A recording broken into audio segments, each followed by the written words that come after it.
Magandang araw po sa inyo, Sir Captain Kokak, at sa lahat ng mga tagapakinig.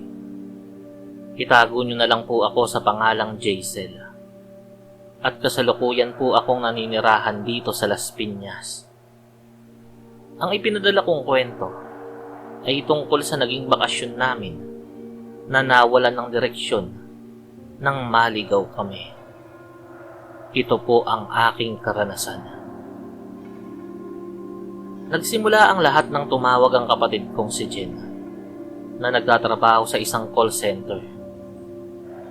"Ring, mag-impake ka na at dadaan kami rin ni Tita Ems mo ha," sabi niya sa kabilang linya. O sige," sagot ko. "Mga ilang araw ba tayo ron? Sasama ba si Navid at Che?"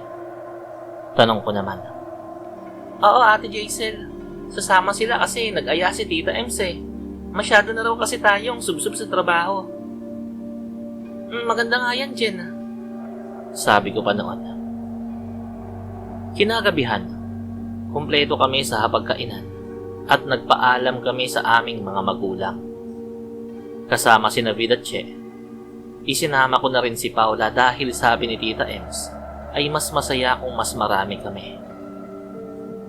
Nang araw ng alis namin, dinaanan din namin si Ate Jing sa kanyang apartment dahil sumama rin siya. Masaya kami dahil marami kami sa biyahe at punong-puno ng pananabik ang lahat. Mahaba na ang naging biyahe namin sa van habang papalubog na ang araw. Nakatanaw lang ako sa bintana. Pinagmamasdan ng naglalakihang mga puno habang naririnig ang huni ng mga kuliglig. Malapitan din ang simoy ng hangin na may amoy ng suman. Subalit nang makalampas kami sa isang bahagi ng daan, napansin naming iba na ang aming tinatahak.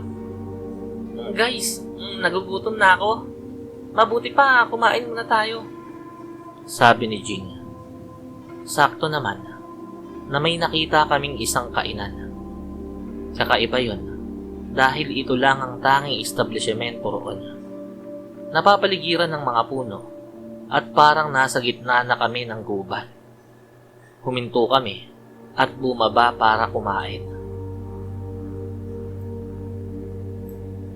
Kainan ni Aling Puring ang nakasulat sa karatula. Sabi ni Che at Vid, mukhang masarap kumain doon. Pumasok kami at pumwesto. Isang matanda ang lumapit sa amin. Siya na si Aling Puring. "Ano ang sa inyo, mga mama?" tanong niya. Sinabi niya sa amin na masasarap ang pagkain doon at marami talagang dumadayo para kumain kahit liblib ang lugar.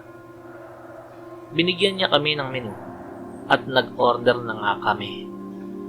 Habang naghihintay ng pagkain, nagkukwentuhan kami tungkol sa pupuntahan naming lugar. Papunta kami sa Santa Barbara sa Aklan. Kaya malayo pa ang biyahe at sasakay pa kami ng barko. Nagtanong si Jing kay Aling Puring kung saan ang eksaktong daan patungo roon. Biglang nagulat ang matanda. "Sigurado ba kayo na doon kayo pupunta? Delikado sa lugar na yan. Kung ako sa inyo, huwag na kayong tumuloy. Maraming aswang doon," babala ni Aling Puring. "Aswang?" sabi ko naman. Sabi ko sa kanila, hindi naman totoo yan at kwentong barbero lang na panakot sa mga bata. Pero mapilit si Aling Puring na totoo raw ang mga yun. Matapos kumain ay bumalik na kami sa sasakyan. Nabusog kami sa sarap ng pagkain. At matapos mag-CR ni Navid at Che, ay nagpatuloy na kami sa biyahe. Dahil sa pagod, nakaidlip ako habang tulog din ng iba naming kasama sa loob ng van. Nagising ako nang marinig kong nag-uusap sa unahan sina Tita Ems, Jen at Jing. Naliligaw na pala kami. Nagising na rin sina Paula at Vid. Sobrang dilim na sa labas at nababalot ng makapal na hamog ang aming dinaraanan na halos wala ka nang makita. "Hala, OMG, ang dilim ah, sabi ni Vid.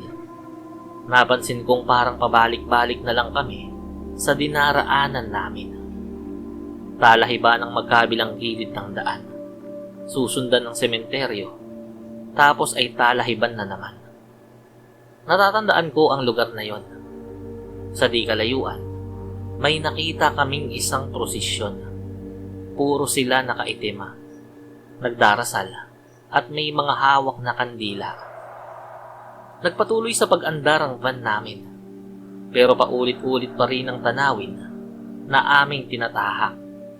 Talahib, sementeryo, at ang mga nagpoprosesyon na nakasuot ng mga kulay itim. Hanggang sa biglang lumapit sa amin ang prosesyon. Doon na ako kinilabutan ng husto. Magbaliktad tayo lahat ng damit. Naliligaw tayo, utos ni Jing. Shortcut ang dinaanan natin para mabilis sana eh. Pero ganito pa ang nangyari. Magdasal na rin tayo at huwag kayong titingin sa posisyong yan. Hindi sila tao eh. Nakalutang ang mga paa nila.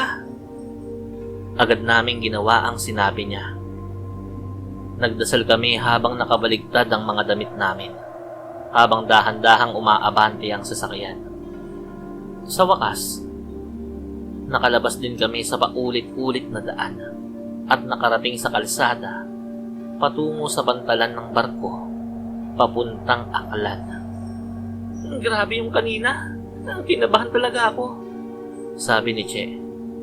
Gabi na at madilim na rin nang makasakay kami ng barko. Napagkasundoan naming pumasok na agad sa aming kwarto dahil tulog na ang karamihan sa mga tao roon. Madaling araw na nang magising ako para mag-CR. Habang naglalakad sa pasilyo, may narinig akong nag-uusap sa kabilang kwarto. Boses ito ng kapitan ng barko at ng kanyang alalay. Pagdating sa Aklan, yung mga natutulog dun sa kwartong yun ipakain natin sila sa mga aswang. Malapit na rin tayong dumaong eh, sabi ng kapitan. Yes boss, sige gagawin ko yan mamaya. Tara na, sagot ng alalay.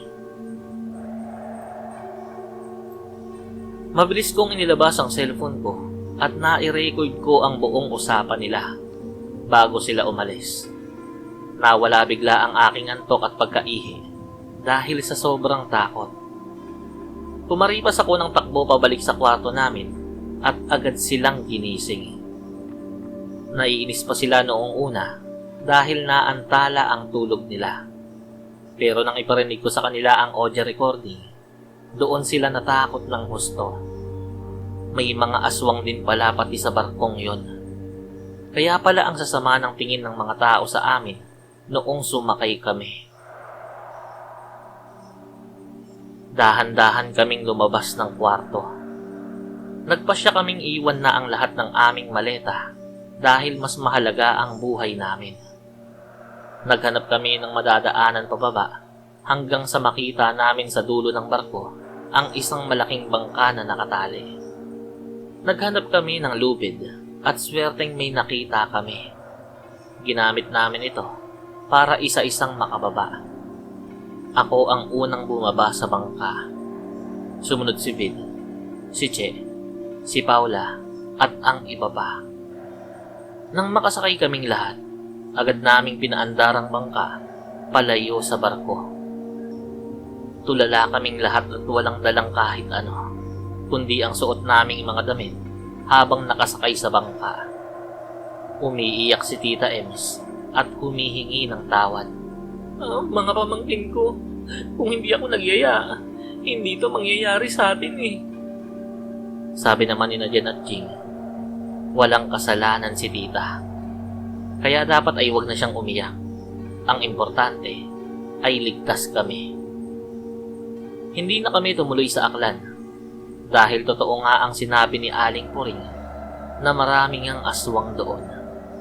Naghanap kami ng ibang mapupuntahan at nakakita naman kami ng isang napakagandang lugar na parang Boracay ang ganda ng buhangin at malinaw din ang tubig sa dagat at walang mga aswang doon. Kung natuloy kami sa orihinal naming destinasyon, malamang ay naging pagkain na kami ng mga aswang. Dito na po nagtatapos ang aking karanasan, Sir Captain Coca. At sana ay maibahagi mo. Maraming salamat po.